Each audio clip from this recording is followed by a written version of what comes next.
para a segunda parte da nossa aula e a gente continua no mesmo tópico, que é a estequiometria. Lembrando que estequiometria, para o que você entenda, você precisa resolver vários exercícios. Então, a questão 16 da lista. Uma etapa importante no refino do metal alumínio é a manufatura da criolita. Então, a criolita é essa espécie química aqui.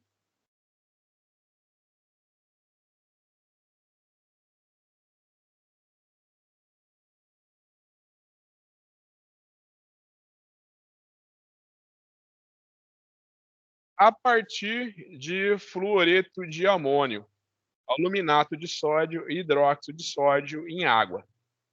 Infelizmente, subprodutos podem se formar, reduzindo o rendimento. Imagine que você precisa investigar a eficiência desse processo. Você mistura 100 gramas de fluoreto de amônio com 82,6 gramas de hidróxido de alumínio e 80 gramas de hidróxido de sódio. E obtém 75 gramas de fluoreto de criolita. Qual é o rendimento percentual da reação? Então, primeira coisa que você precisa é saber a equação balanceada. Esse exercício aqui é bonzinho porque ele já te dá a equação química balanceada. Então, vamos lá, nomenclatura.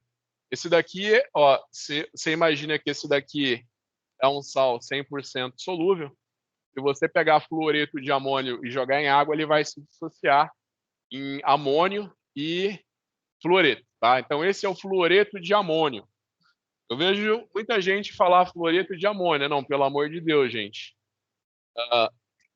Essa daqui é amônia e esse daqui é o amônio, tá?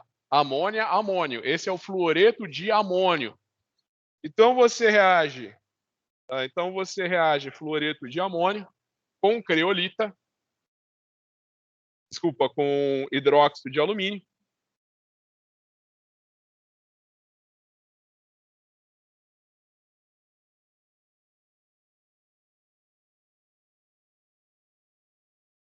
Mais hidróxido de sódio.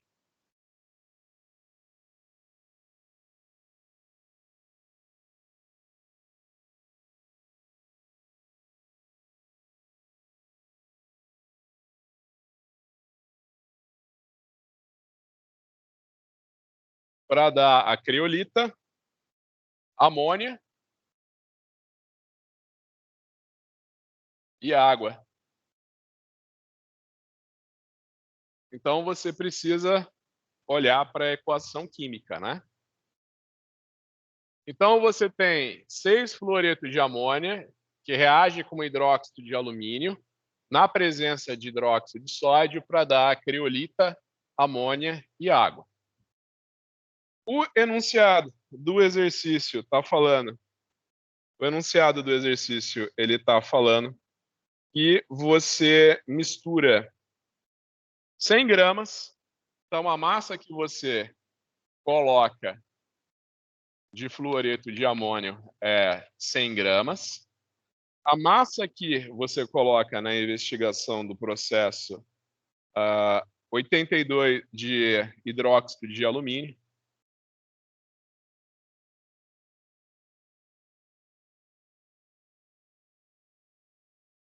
É de 80 gramas.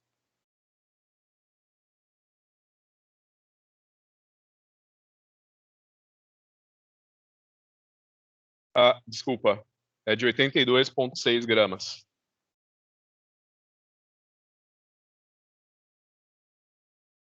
E a massa que você coloca de hidróxido de sódio é de 80 gramas. Ele já está te dando a massa molecular do fluoreto de amônio.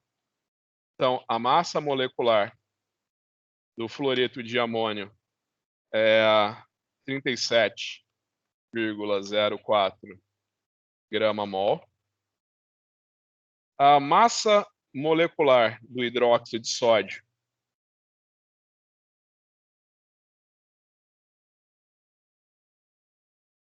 A massa molecular do hidróxido de sódio é 40 grama-mol.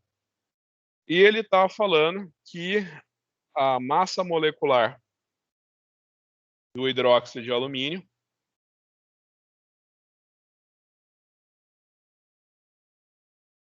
é igual a 118 grama-mol. E a massa molecular da criolita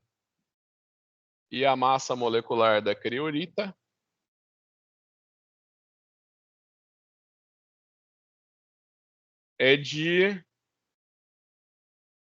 209.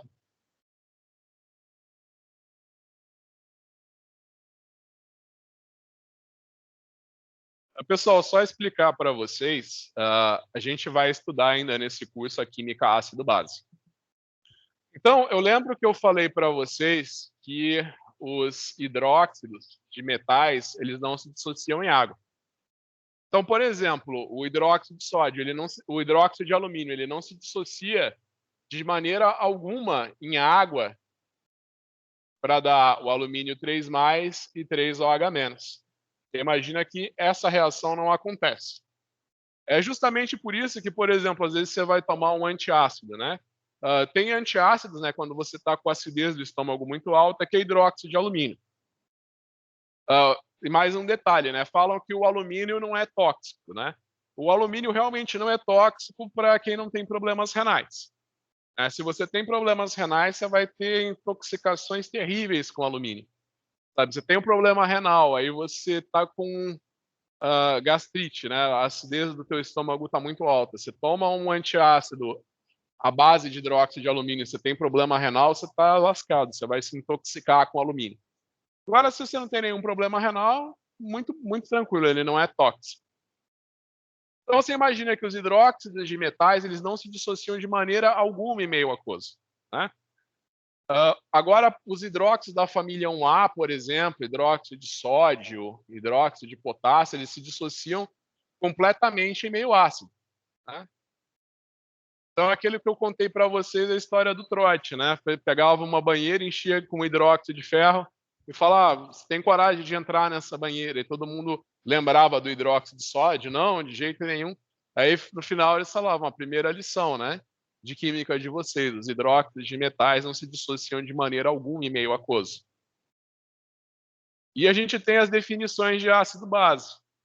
Uma das primeiras definições de base é a definição de Arrhenius. Base é tudo que se dissocia em água para dar OH-.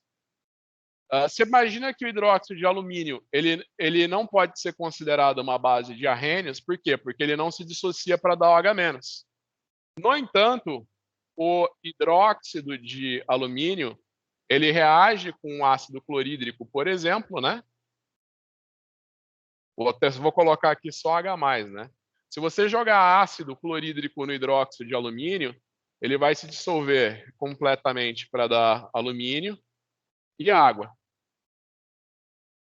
Então, você tem uma outra definição de ácido que fala que o hidróxido de alumínio é uma base de Bronsted-Lowry. Por quê? Porque ele não reage, ele não libera o H-, mas ele reage com H+. Você pode imaginar que o hidróxido de alumínio ele é uma substância anfótera. O que é uma substância anfótera? Que reage tanto com ácido quanto com base.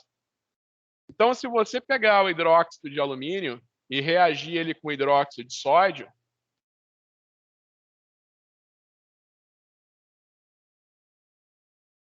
você vai ter essa espécie aqui, ó.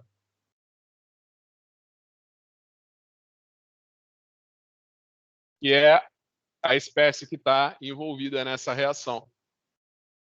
Então é engraçado, sabe? Na aula de laboratório, a gente pega uma folha de papel alumínio e joga hidróxido de sódio em cima.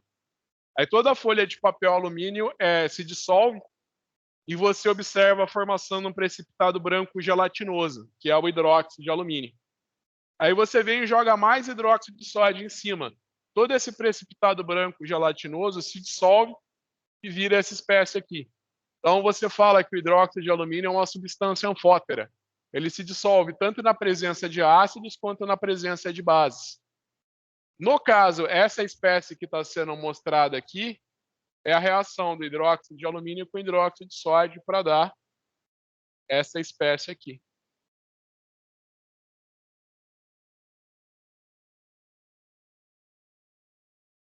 Ok? Isso aqui é só para contar um pouquinho de história para vocês.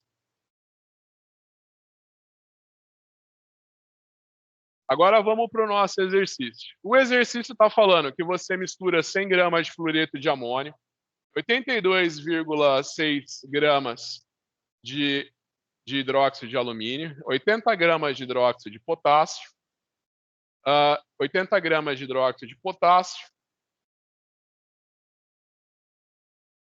e ele quer saber qual que é o rendimento da reação.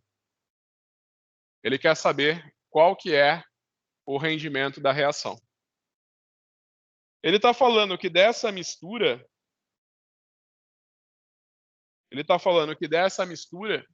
você obtém, fazendo essa mistura aqui, você vai obter apenas 75 gramas do teu produto. Posso até colocar aqui em cima para ficar mais fácil de vocês visualizarem. Ó. Ele está falando que você mistura 100 gramas desse daqui com 80 gramas desse daqui, com 80 gramas desse daqui, 82,6 e 80 gramas desse daqui. E obtém 75 gramas desse daqui. A questão é, qual que é o rendimento dessa reação? A pergunta é, qual que é o rendimento dessa reação? Então, você tem que calcular quem que é o reagente limitante. Então, você pode vir aqui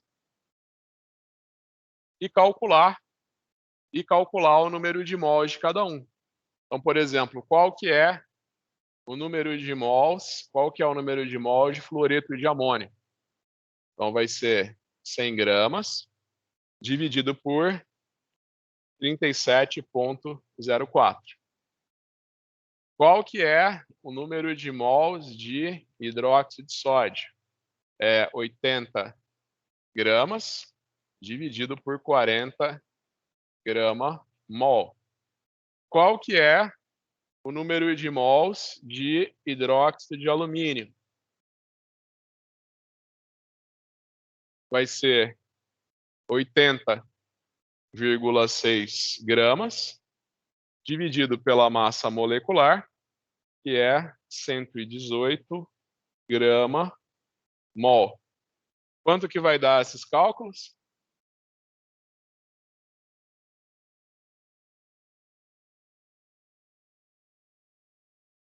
Cem dividido por 37,04. Deu 2,69. 2,69. Aqui eu não preciso de vocês. 2 mol. E aqui?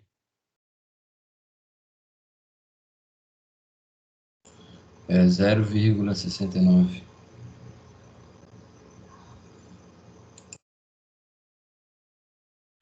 Quem que é o reagente limitante? É o hidróxido de...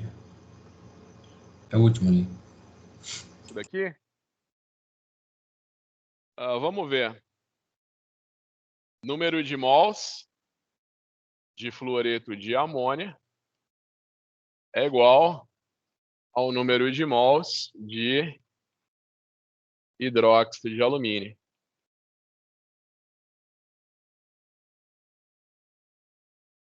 Qual que é o número de mol? Então vamos lá, olha para a equação.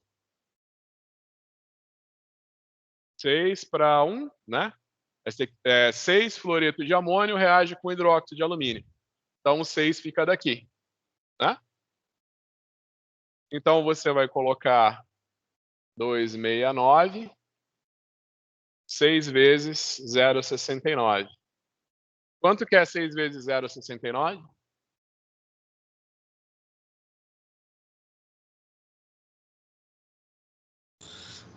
Deu 4,14. Tá no 4,14?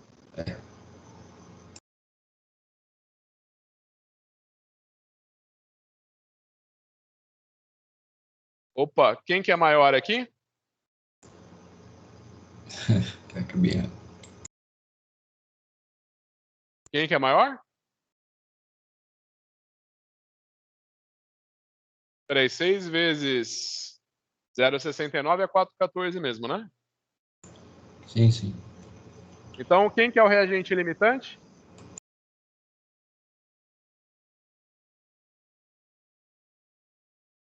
É o fluoreto de amônio. Exato, o fluoreto de amônio é o reagente limitante, né? Você pode até, por desencargo de consciência, fazer a comparação do fluoreto de amônio, né? Com o hidróxido de sódio.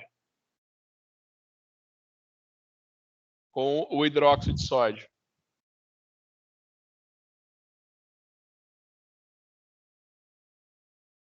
Se eu olhar a estequiometria da reação, é 6:2, né? Então, você pode passar o 2 para cá, isso fica 3, né? Então, você tem 2,69, e aqui você tem 3 vezes 2, 6.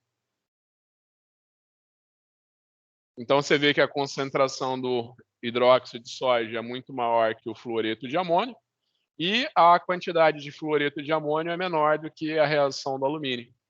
Você tem mais mols de alumínio do que de fluoreto de amônio.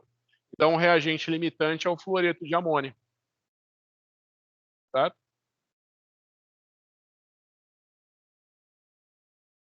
Então, para você calcular o rendimento dessa reação,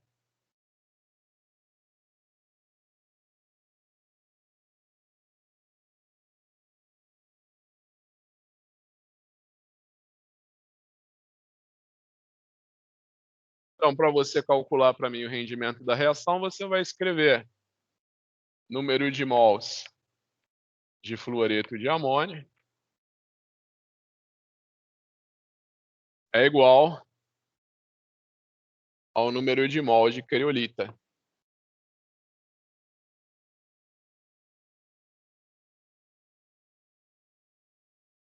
Você olha para a equação, o 6 vai ficar desse lado, né? Então, para você me dizer a massa de criolita que você pode obter, você sabe que o número de mols de fluoreto de amônio é 269. Então, você tem 269 mols dividido por 6, que é o número de mols de criolita que você pode obter. Quanto que isso daqui vai dar?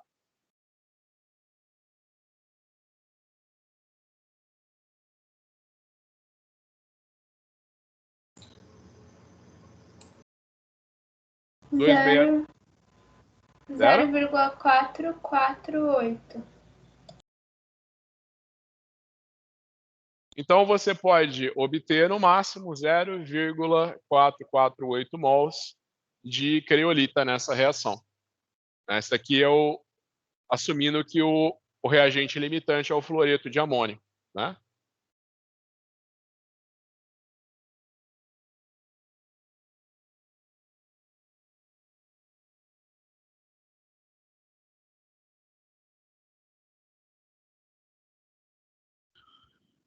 Então, você sabe que número de mols é massa dividido por massa molecular. Massa é igual número de mols vezes massa molecular. Então, a massa que você pode obter de criolita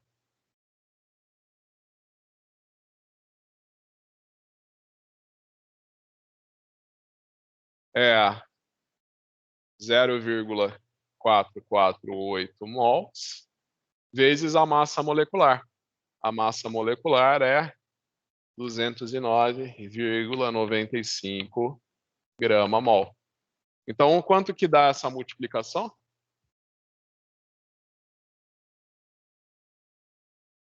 94,05.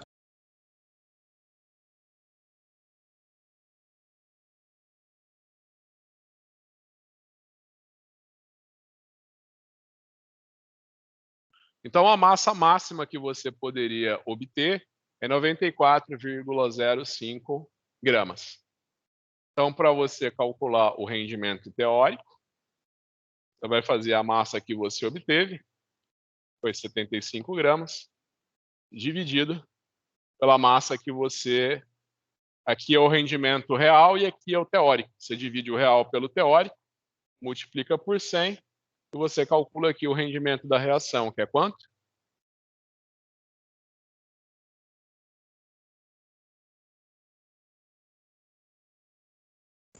Deu 79,74%. Perfeito. Então está aqui mais um exercício resolvido. Entenderam? Sim. Que ótimo. Então, mais um exercício resolvido. O reagente limitante é o fluoreto de amônio. O reagente limitante. Você calcula o rendimento teórico através do reagente limitante, né? Não esquece da estequiometria, né? Então, se eu tenho 1 mol de fluoreto se eu tenho 6 mol de fluoreto de amônio, eu só posso obter 1 mol de criolita, né? Então, faz de conta que se eu tenho 6 mol de fluoreto de amônio, eu vou ter só 1 mol de criolita. Eu multiplico esse 1 mol pela massa molecular e obtenho o rendimento teórico, né? A massa máxima que eu poderia obter de criolita, né? Partindo do pressuposto que todo o meu reagente limitante é convertido em produto. Aí eu pego a massa que eu obtive na prática pela massa teórica, divido e multiplico por 100 e tenho o rendimento da reação.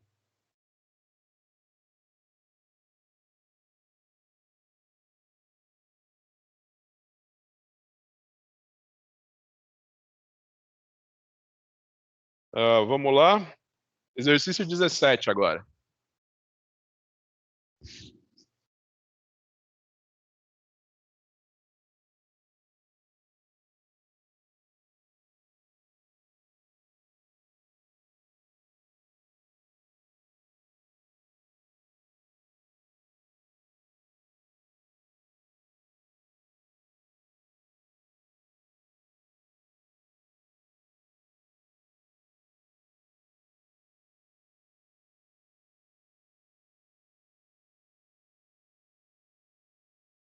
A hidrazina é um líquido oleoso usado como combustível espacial.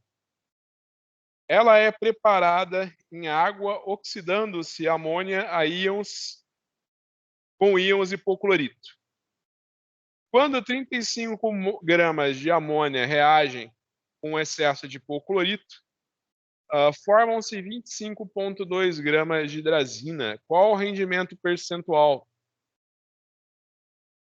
Então vamos lá. Primeira coisa que você tem que ter é a reação. Então agora a gente está fazendo o exercício de número 17 dessa lista. Então você tem a reação que está escrita que você tem a amônia, que está sendo oxidada pelo hipoclorito, a hidrazina.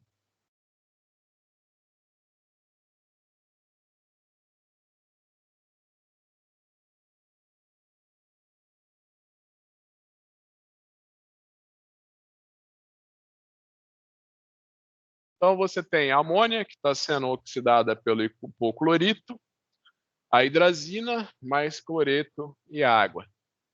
A pergunta é, quando 35 gramas de amônia, então você tem uma massa de amônia igual a 35 gramas. Reagem com excesso de hipoclorito, você obtém uma massa de amônia de 25,2 gramas de hidrazina.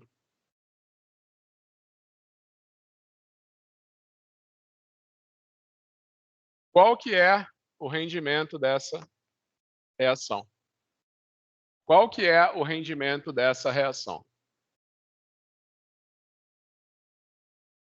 Bem, então ele já falou que o reagente limitante é amônia, né? Então, eu vou dizer... Então, a primeira coisa que eu faço é calcular o número de mols que eu tenho de amônia, né? Então, eu vou dividir a massa que eu tenho de amônia pela massa molecular, que vai ser 17 grama-mol.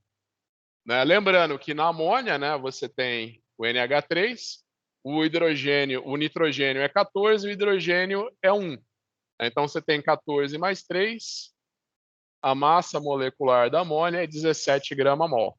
Quantos mol de amônia eu tenho?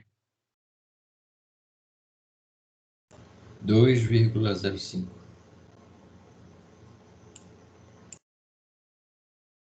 Se você for dizer qual que é a estequiometria da reação, você vai colocar número de mol de amônia é igual a número de mol de hidrazina. Se olha para a estequiometria da reação, o 2 fica do lado da hidrazina. Tá? Então, você pode dizer que o número de mols de hidrazina vai ser o número de mols de hidrazina que você vai ter, vai ser igual ao número de mols que você tem de amônia, dividido por 2. Isso daqui vai dar 1,025 mol.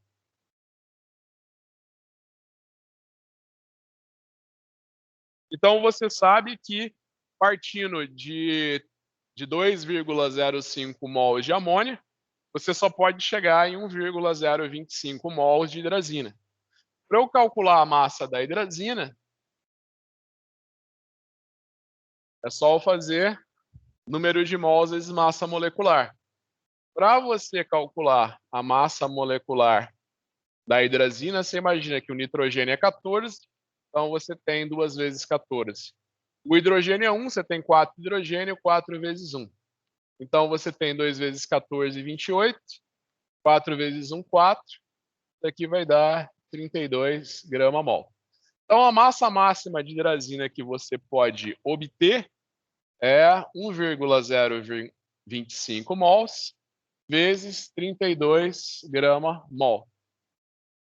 Qual que é, então, a massa teórica de hidrazina que você pode obter nessa reação?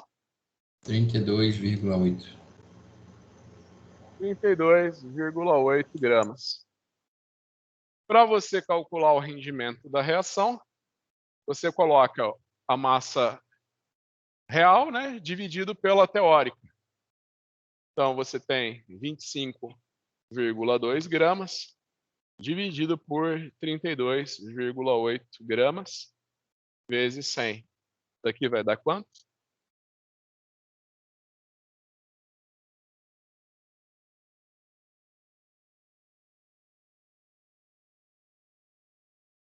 Dá 76,21%. Perfeito, muito bom. Então, exercício 17 resolvido.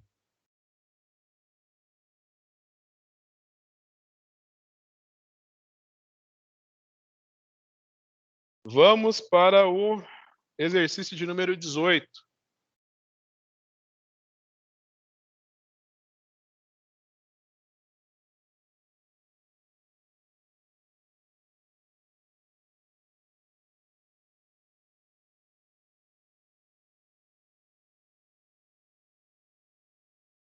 Em um experimento, 1,056 gramas de carbonato metálico contendo um metal desconhecido é aquecido para formar óxido metálico e 0,375 gramas de monóxido de carbono.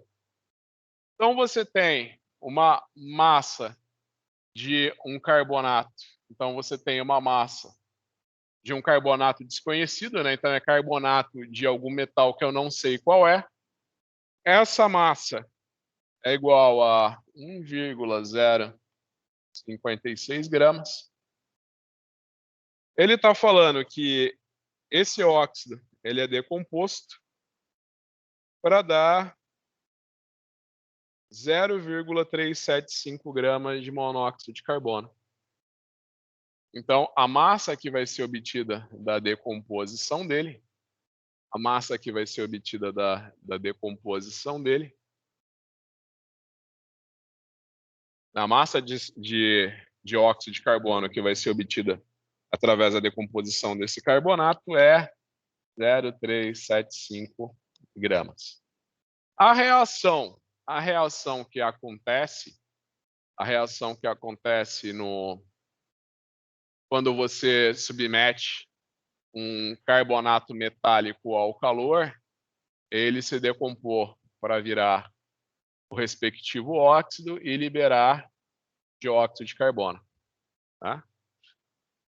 Então, você imagina que é uma reação que tem estequiometria 1:1. Você vai escrever o número de mols do carbonato metálico é igual ao número de mols do dióxido de carbono. Certo? Você escreve que a massa do carbonato metálico dividido pela massa molecular do carbonato metálico é igual à massa de monóxido de carbono obtida dividido pela massa molecular do dióxido de carbono.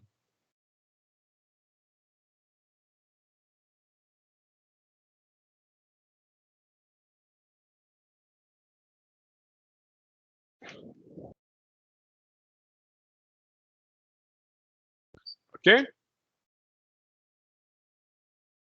Então, você imagina que a tua incógnita, para você saber que óxido metálico que é, a sua incógnita para você saber que óxido metálico que é a massa molecular desse carbonato metálico.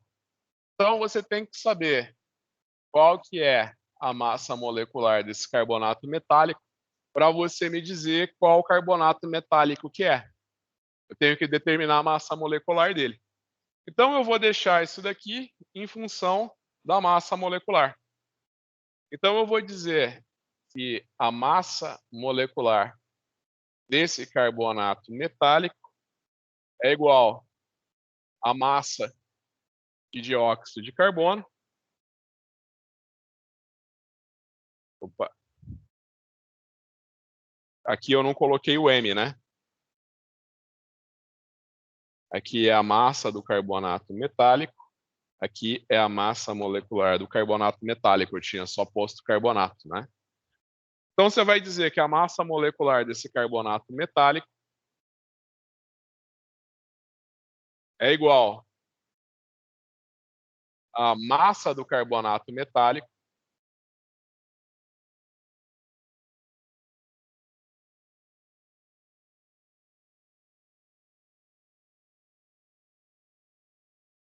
vezes a massa molecular do dióxido de carbono dividido pela massa do dióxido de carbono.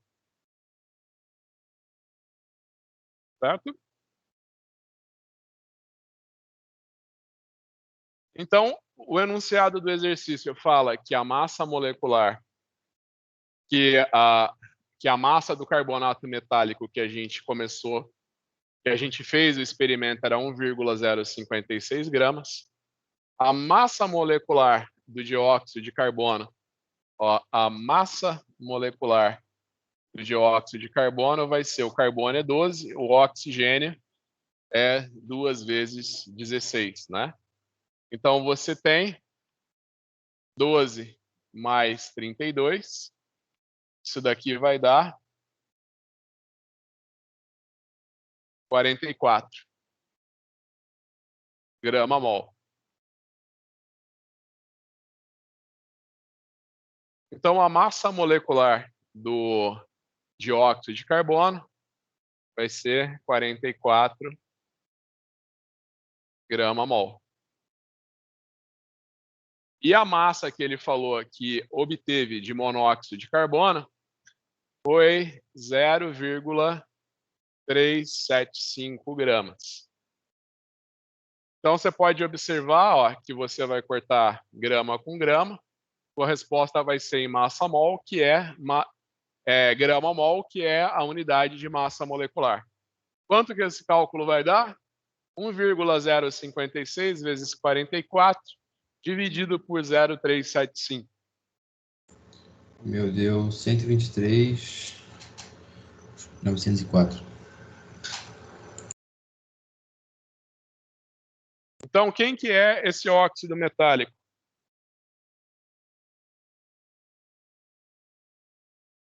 Você pode imaginar que a massa desse óxido metálico, né? Você imagina que a massa molecular dele vai ser o quê? Vai ser a massa do metal mais a massa do carbonato. Qual que é a massa molecular do carbonato?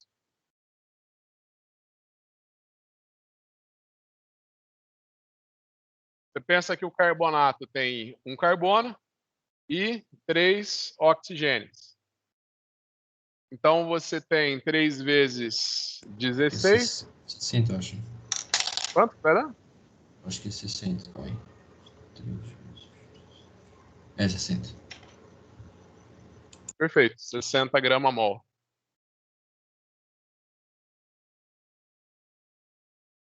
Então, você imagina que a massa desse carbonato metálico vai ser a massa do metal mais a massa do carbonato.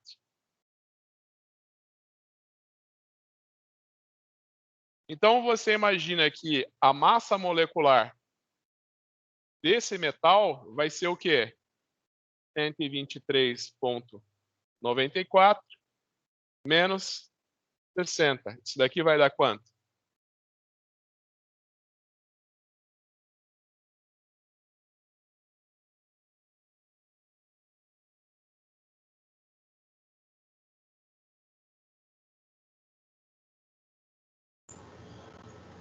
Deu 63,904.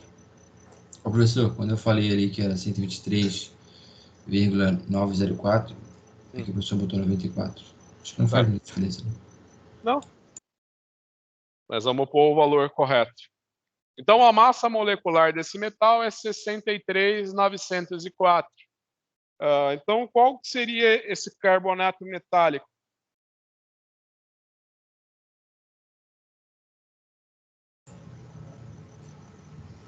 Seria o cobre? Sim. Então, a gente está falando do carbonato de cobre.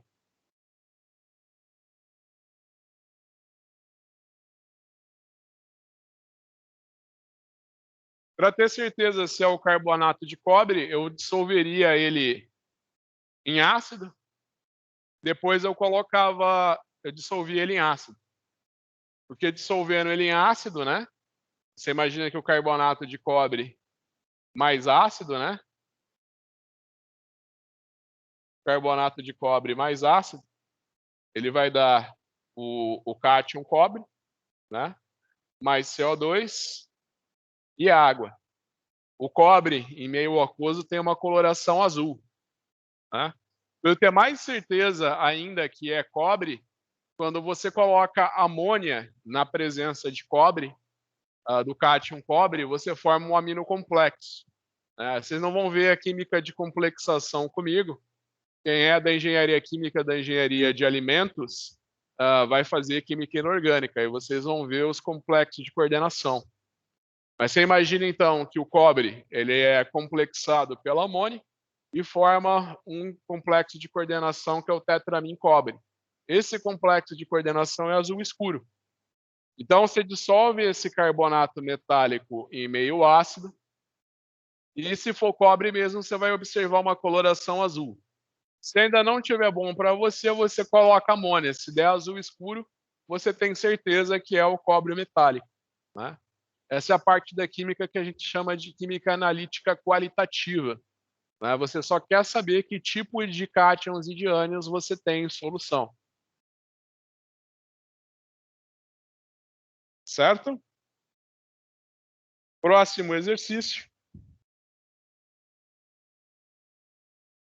19. Exercício de número 19.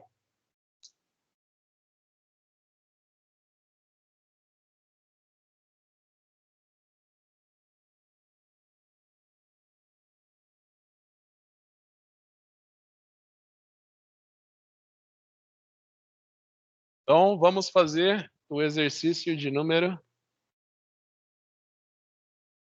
19. A sacarina, um adoçante artificial, possui fórmula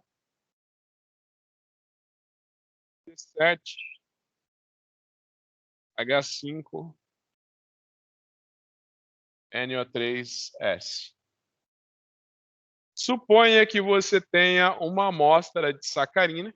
Então, suponha que você tenha uma amostra de sacarina, tem massa 0,2140 gramas.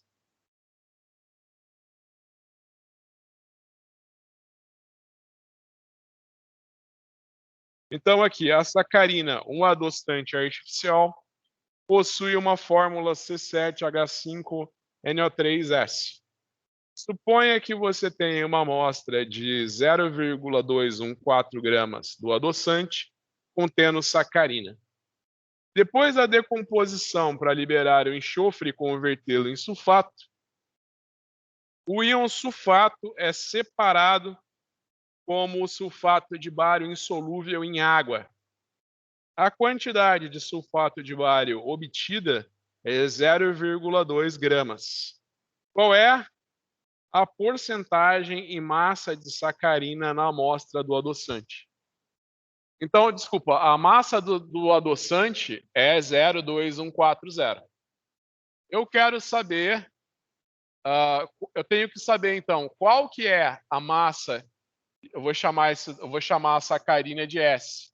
Eu quero saber qual que é a massa de sacarina nesse adoçante, para depois eu determinar a porcentagem de sacarina no adoçante, né? Então, eu vou fazer a massa de sacarina dividido pela massa do adoçante, vezes 100, para dizer qual que é a porcentagem de sacarina nesse adoçante. O que o exercício está falando? Você pode ver que a sacarina só tem um átomo de enxofre, né? O exercício está falando que todo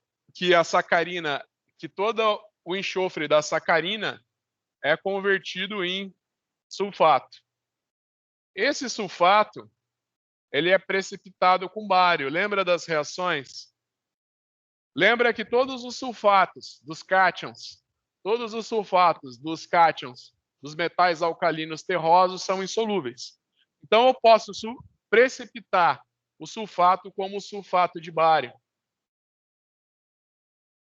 Ele está dizendo que a massa do sulfato de bário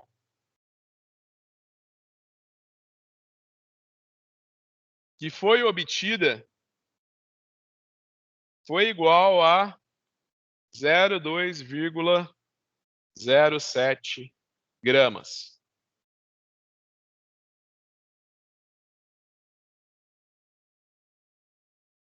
Então, agora, através da massa do sulfato de bário, eu tenho que determinar a massa de sacarina no meu adoçante. Como que a gente pode fazer isso?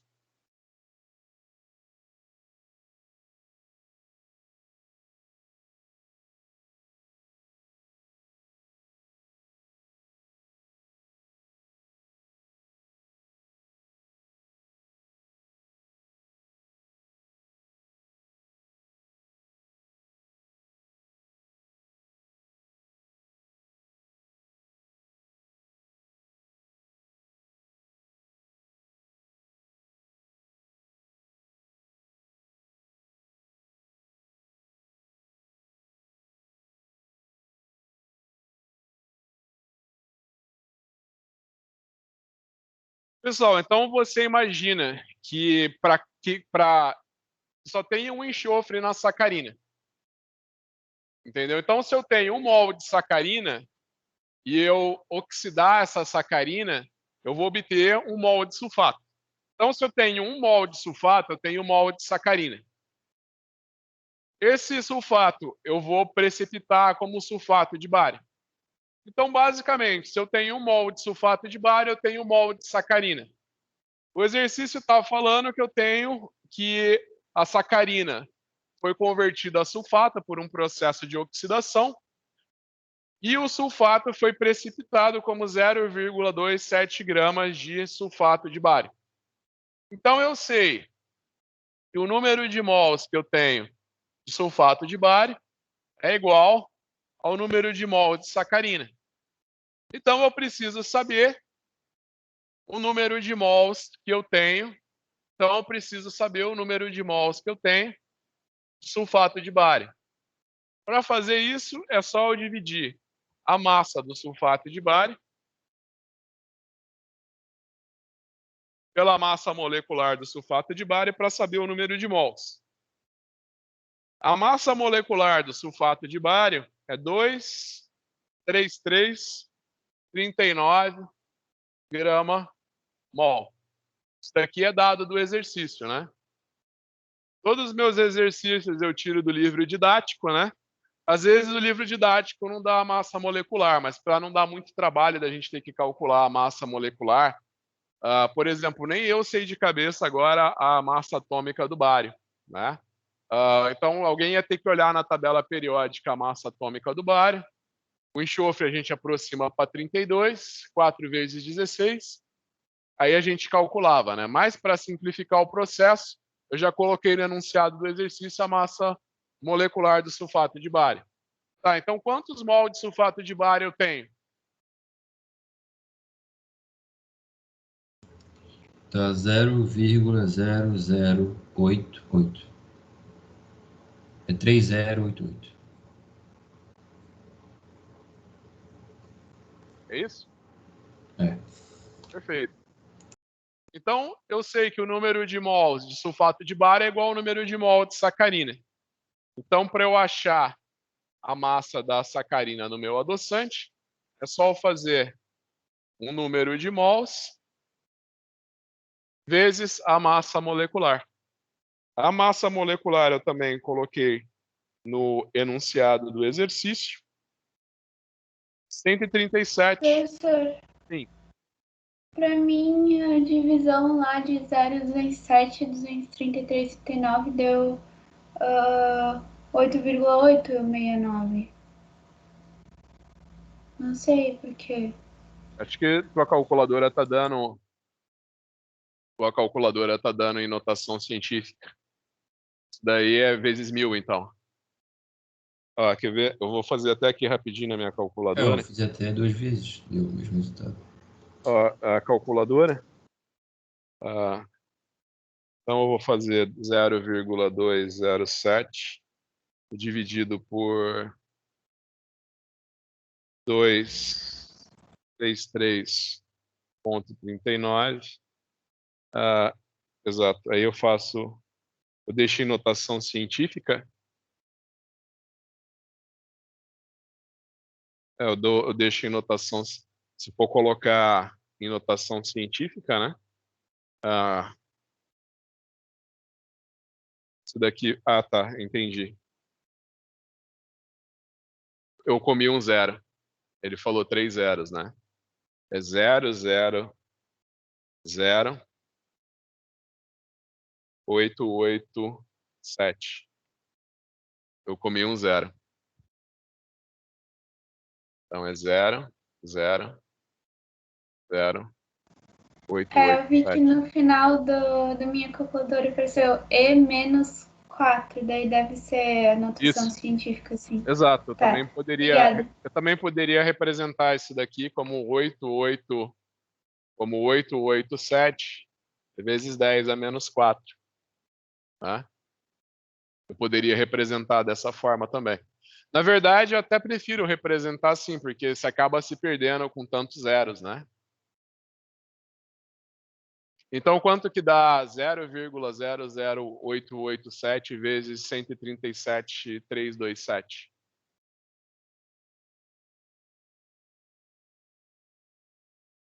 Meu Deus, 0,121. 0,121. Dá para arredondar para 122, não sei. Perfeito. Então, essa é a massa de sacarina do adoçante. Para você calcular a porcentagem de sacarina do adoçante, você faz a massa de sacarina dividido pela massa do adoçante.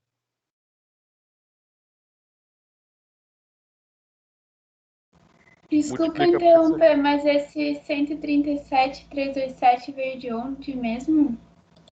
Isso daqui é a massa molecular da sacarina. A massa molecular da sacarina é 137,327 grama-mol. É que no enunciado tá diferente, tá 183,18. Perdão. Então talvez tenha sido eu que tenha me perdido. Deixa eu ver.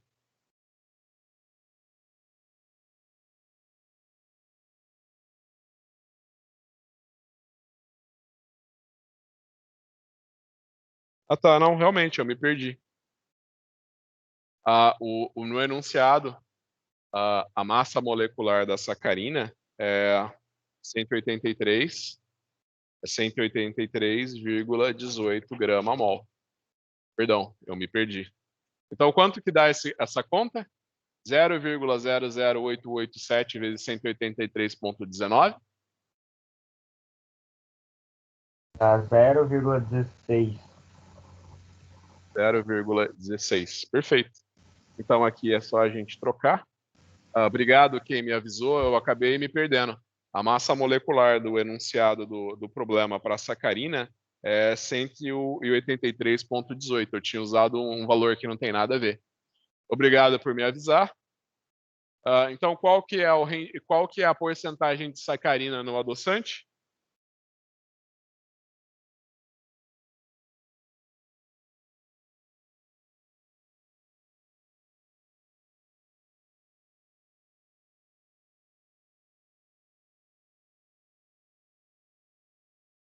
Zero vírgula 16 dividido por 0,2140. Deu 0, dá 74,76%.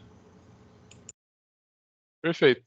Então, a porcentagem de sacarina no adoçante é 74,76%. Muito bem. Então, foi feito o exercício de número 19. Vamos para o exercício de número 20.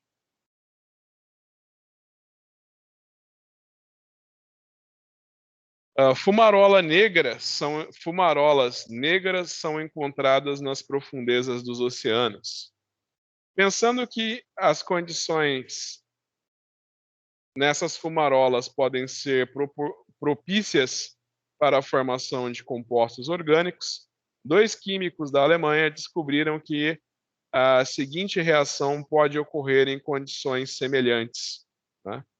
Então, a gente tem aqui a reação do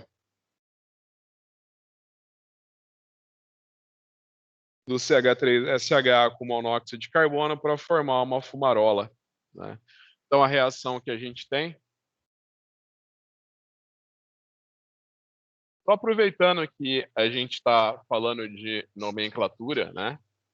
Eu falei que toda vez que você substitui, a gente está falando, eu falei que eu ia cobrar a nomenclatura na primeira prova, mas eu acho melhor eu cobrar lá no final, porque você vai se acostumando com essa parte de nomenclatura até o final do curso. Então, toda vez que você substitui um enxofre, um oxigênio por enxofre, você coloca o nome tio. Então, você tem esse daqui, ó, que é o sulfato.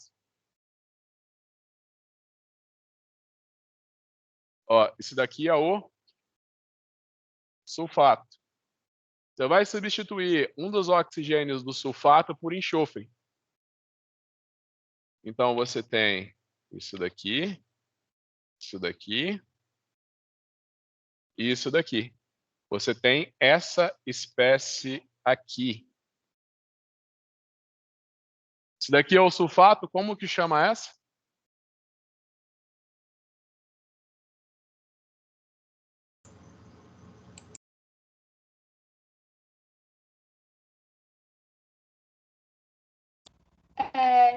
Trióxido de enxofre? Não, tiosulfato. Ó, sulfato, tiosulfato.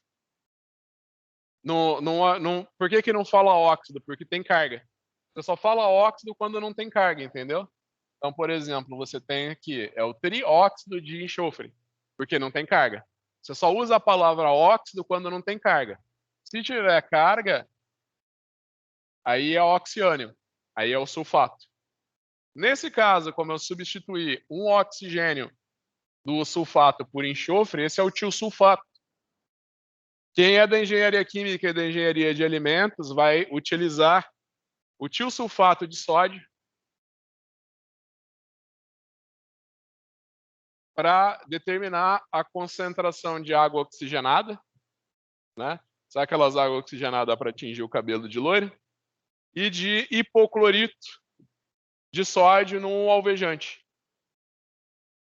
Você imagina que também tem água oxigenada sabe esses Vanish, todos esses sabões que você vê no supermercado Oxy Action, eles têm água oxigenada, né? Você usa o tiosulfato para determinar a concentração de água oxigenada nesses alvejantes que são Oxy Action e também a concentração de hipoclorito, geralmente hipoclorito de sódio, nos alvejantes à base de cloro. Só porque a gente está falando de nomenclatura. Nesse exercício que a gente está fazendo agora, ele está falando que dois átomos de CH3SH reagem com monóxido de carbono para dar a fumarola, que é esse daqui. Tem que apagar esse lado da lousa.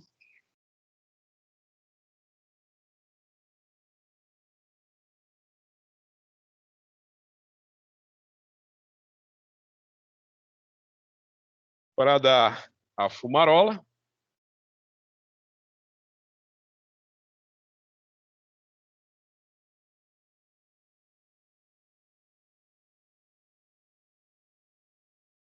Mais esse daqui. Agora que eu falei, a aula é de estequiometria, mas como é que chama esse daqui e como é que chama esse daqui?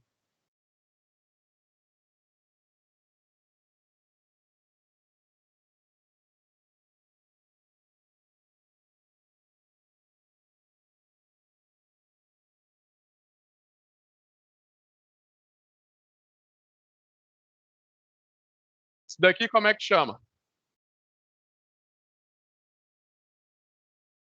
Metanol, né? E se eu tiro esse oxigênio e põe enxofre? Tilmetanol. Então, o tilmetanol reage com monóxido de carbono para dar a fumarola e o sulfeto de hidrogênio. Lembra? Família 7A formam ânions, cloreto, brometo e iodeto. Na família 6A, você tem o enxofre, ele ganha 2 elétrons para completar os seus octetos, né? Ter 8 elétrons na camada mais externa. Todo o ânion que não tem oxigênio, você coloca o nome de eto. Então, o sulfeto de hidrogênio. Metanol, tilmetanol. Agora que a gente lembrou a parte de nomenclatura, vamos para o exercício mesmo. Se você começar a reação com 10 gramas de tilmetanol e excesso de monóxido de carbono, qual o rendimento teórico da reação?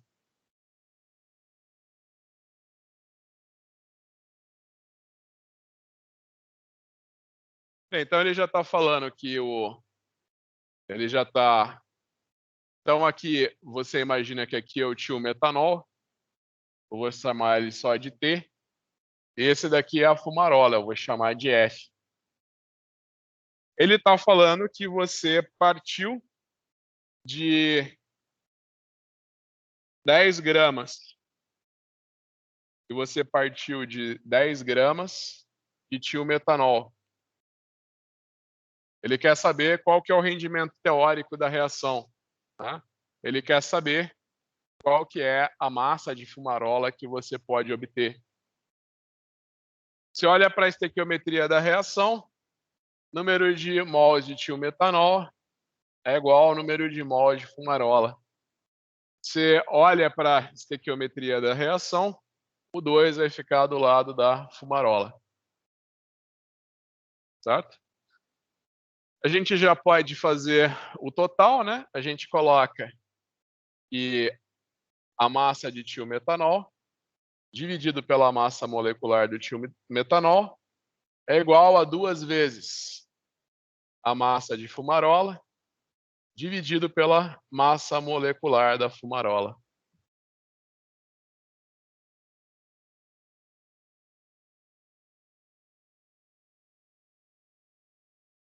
Então, você imagina que a massa de fumarola que eu posso obter é a massa do tilmetanol multiplicado pela massa molecular da fumarola dividido por 2 vezes a massa molecular do tilmetanol. Então, antes de eu responder esse exercício, eu vou ter que calcular a massa molecular. Então, para eu calcular a massa molecular do tilmetanol, eu tenho tilmetanol SH3SH. Então, você imagina que eu tenho um carbono, 12. 3 hidrogênios, 3 vezes 1. O enxofre, ele é 32. Lá no primeiro exercício que a gente resolveu na aula, né? A gente viu que o enxofre é 32 grama-mol. Ah, perdão, né? Um hidrogênio mais outro hidrogênio, 4. Então, eu tenho 18 mais 32. Isso daqui vai dar 50 grama-mol. E você imagina que a fumarola,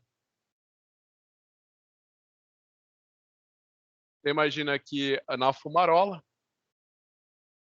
você tem CH3, CO, SCH3. Então você imagina que você tem 1, 2, 3 carbonos, né? Então você tem 3 vezes 12. Você tem 3 mais 3, você tem 6 hidrogênios. Você tem 1 oxigênio. E você tem um enxofre, que é 32. Então você tem 36 mais 6, mais 16, mais 32. Qual que é a massa molecular da fumarola?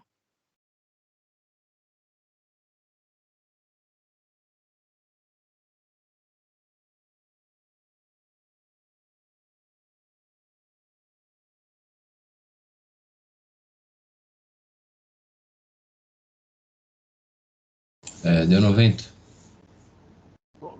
90 gramas mol. Então, para você calcular a massa de fumarola que você pode obter, é só você fazer a massa do tilmetanol, que é 10 gramas, vezes a massa molecular da fumarola, que é 90 grama-mol, dividido por 2 vezes a massa do tilmetanol, que é 50 grama-mol. Professor, Sim. ali em cima é 12 mais 4 ou 12 mais 6? Aqui, É, mais 4. Ó, eu tenho 3 hidrogênios mais 1, 4 hidrogênios, então é então 4. não é 16? Sim. Acho que até eu me perdi com a minha letra, então é 16 mais 32 é 48. Tá? Então aqui é 48, não 50.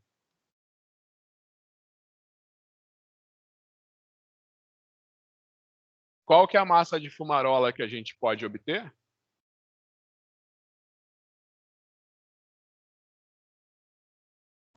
Nove vírgula 36.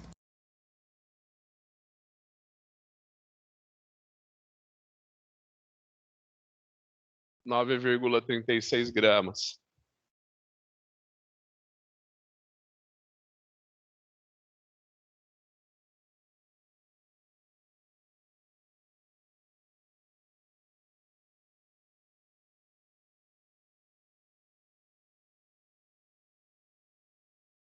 Então, está resolvido o exercício de número 19. Não é. Esse foi o 20, né? Eu deixei ficou o 19 aqui no cantinho do exercício anterior, que eu esqueci de apagar. Esse é o exercício de número 20.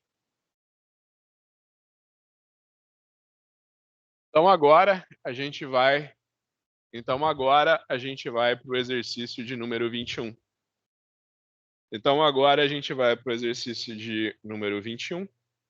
O exercício fala que o carbeto de alumínio reage com água para produzir metano. Se 144 gramas de carbeto de alumínio forem decompostos, e se apenas 10 gramas de metano forem obtidos, qual será o rendimento percentual dessa reação?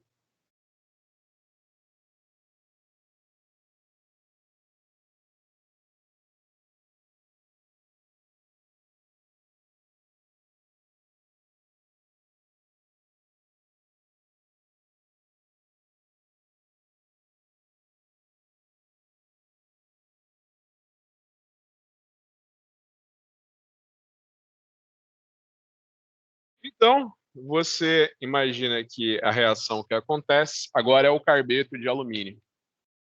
Então, você tem o carbeto de alumínio,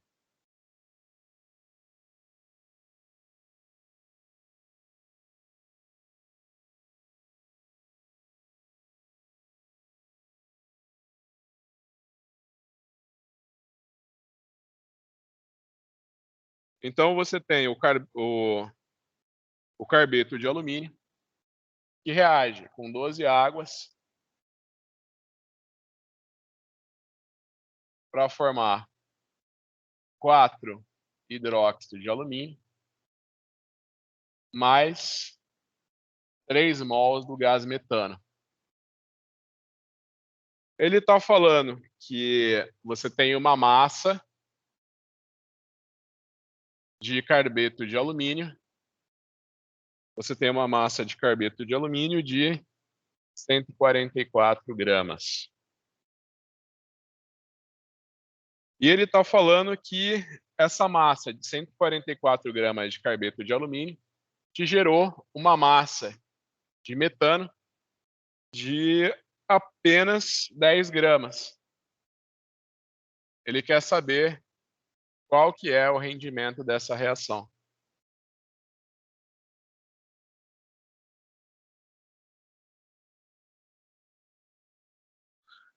Então, você imagina que da estequiometria da reação, você vai escrever o número de mols de carbeto de alumínio é igual ao número de mols de gás metano. Então, você imagina que o 3 vai vir do lado do carbeto de alumínio. Né? Então, basicamente, eu só tenho que transformar. Então, se eu tiver 1 mol de carbeto de alumínio, eu vou ter 3 mol de metano.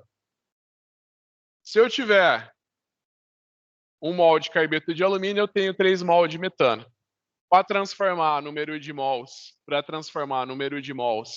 em massa, eu tenho que multiplicar pela massa molecular. Então, você imagina que nesse exercício, ele está falando que a massa molecular do alumínio, ele está falando para você não ter que consultar na tabela periódica, é 27 grama-mol. E a massa, ele já está me dando, a massa molecular do carbeto de alumínio é igual a 144 gramas-mol. Então, basicamente, o que eu tenho que fazer? Determinar o número de mols de carbeto de alumínio que eu tenho. Então, é só eu fazer a massa dividido pela massa molecular. Então, eu tenho 1 mol de carbeto de alumínio.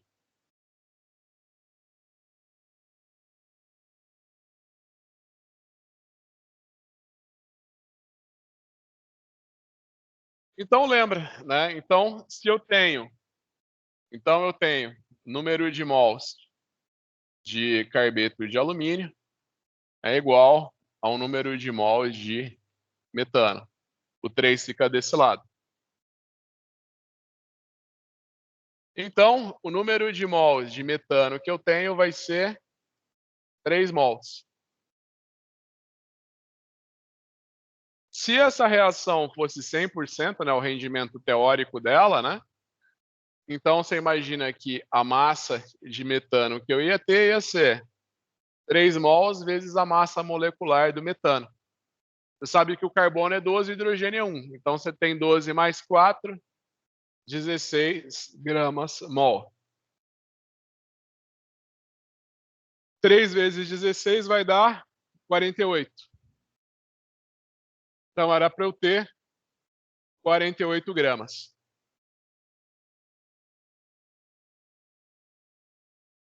Para eu calcular o rendimento dessa reação, é só eu fazer 10 dividido por 48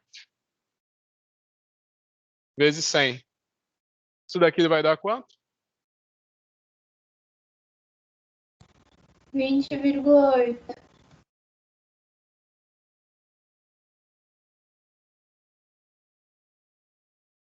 Perfeito.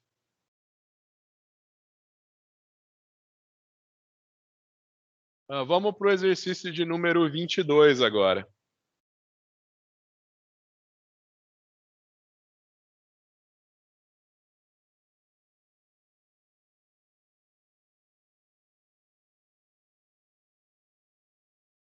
O metanol pode ser fabricado pela reação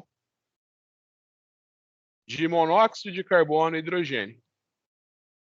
Então, aqui você vê no enunciado do exercício 1 mol de monóxido de carbono que reage com 2 mol de hidrogênio para dar metanol. Qual massa de nitrogênio é necessário para preparar 1 litro de metanol? Se essa reação possui um rendimento de 50% sob certas condições.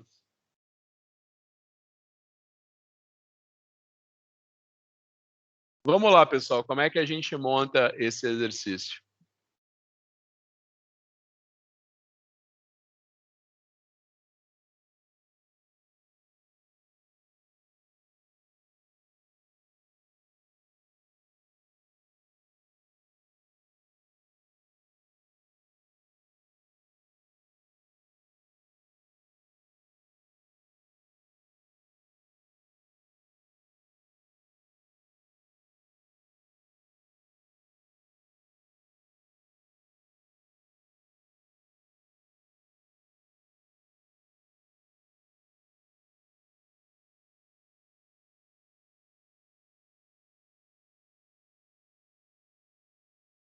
Pessoal, então você lembra que densidade é igual massa sobre volume, né? Então, eu posso dizer que a massa é igual a densidade vezes o volume, né? Então, ele pediu para 1 litro de metanol. Ele pediu para 1 litro de metanol. E você sabe, 1 litro você sabe que é 1000 ml, né? Ele está falando que a densidade do metanol é 0,791 gramas por ml. Então, para eu saber a massa de metanol que eu tenho que sintetizar, a massa de metanol que eu preciso, né? É só eu fazer a densidade vezes o volume. Corta ml com ml, 1000 vezes 0,791 vai dar 791 gramas. Então, eu preciso sintetizar 7,91 gramas.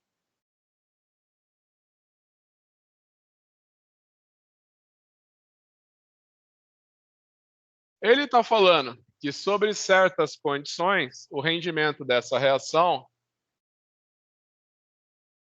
é de 50%.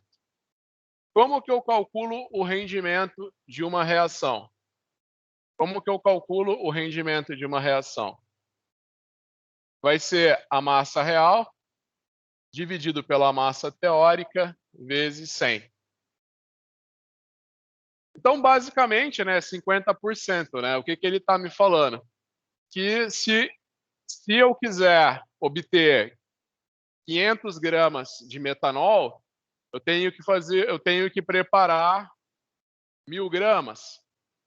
Se eu quero 500 gramas, se eu quero 250 gramas de metanol, eu tenho que preparar 500 miligramas. Por quê? Porque o rendimento dessa reação é só 50%, né? Então, você pode imaginar que você tem um rendimento de 50%. Você passa o 100 dividindo para cá por 100. Então, aqui você tem a massa real. E aqui você tem a massa teórica que você precisa. Né? Você imagina que 50 dividido por 100 vai dar meio. Né? Então, você imagina que a massa real que você precisa obter, né? Desculpa, né? Eu troquei aqui, né?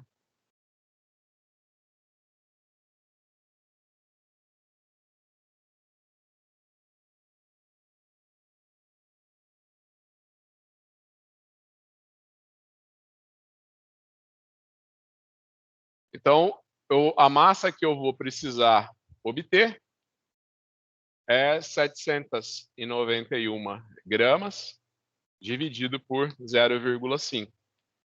Então, qual que é a massa de metanol que eu tenho que preparar? É que eu falei, você imagina que você vai preparar 1 grama, você vai preparar 2 quilos, mas na verdade você vai ter só 1 quilo, porque o rendimento da reação é 50%. Né? Então, quanto que é 791 vezes 2? Você acertou tudo. Foi? 1.582. 1.582 gramas.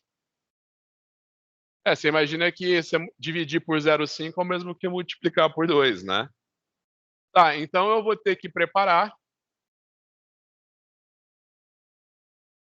Então eu vou ter que preparar 1.582 gramas de metanol.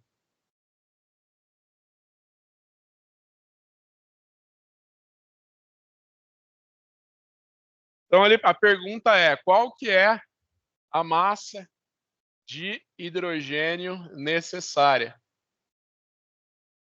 A estequiometria da reação, você sabe que é um monóxido de carbono que reage com 2 hidrogênios para dar metanol.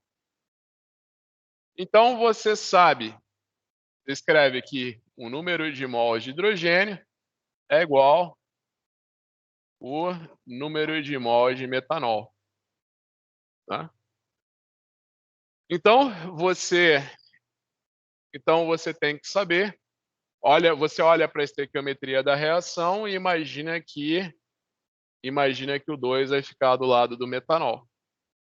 Então, o número de mols de hidrogênio que você precisa é igual a 2 vezes o número de mols de metanol que você quer fazer. O número de mols de metanol é a massa, 1,582 gramas, dividido pela massa molecular do metanol. Então, você imagina que o metanol tem 1 carbono, 4 hidrogênios, mais 1 oxigênio. Né? Então, você tem 12 mais 4, 16. 16 mais 16, 32. Então, a massa molecular do metanol é 32 grama-mol. Quantos mols de hidrogênio eu vou precisar, então? Deu 98,87.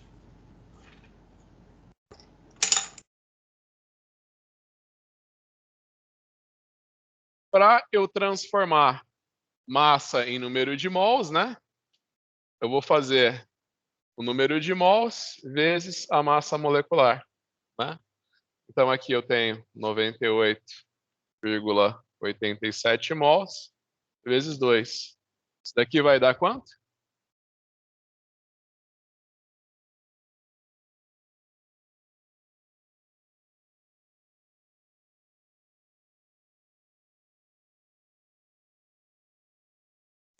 Dá 197,74. Então, para sintetizar 791 gramas de metanol, você vai precisar de 197,74 gramas de hidrogênio. Eis aqui a nossa resposta.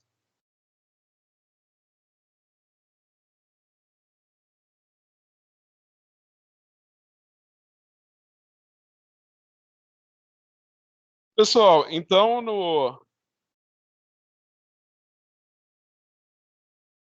na aula que vem a gente continua. A gente continua na aula que vem no exercício 23, que é o exercício da capsina, tá? Então, na próxima quarta-feira, a gente continua a resolução dos exercícios a partir do exercício de número 23, tá? Então é isso, pessoal. Agradeço muito a presença de todos vocês. Eu estou aqui na nossa sala de aula transmitindo a aula para vocês. Toda aula eu falo que eu sinto muita saudade de vocês, né? Que eu queria estar de maneira presencial com vocês, né? Eu queria estar de maneira presencial com vocês, mas infelizmente a gente não está nesse momento, né? Mas vamos continuar torcendo para tudo isso passar e quanto antes a gente está junto de maneira presencial. Então é isso, pessoal. Uma ótima noite a todos e até a semana que vem. Opa, valeu, professor. Muito obrigado. Boa noite, professor. Obrigado pela aula aí. Até semana que vem. Obrigado. Boa Até semana que vem. Boa noite, professor. Boa noite. Tchau, professor. Boa noite. Boa noite. Tchau, tchau.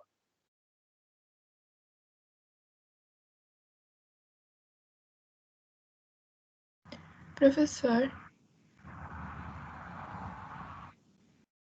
Sim, pode falar. eu só queria saber se precisa entregar então o quiz hoje ou se pode esperar, já que o prazo vai ser estendido.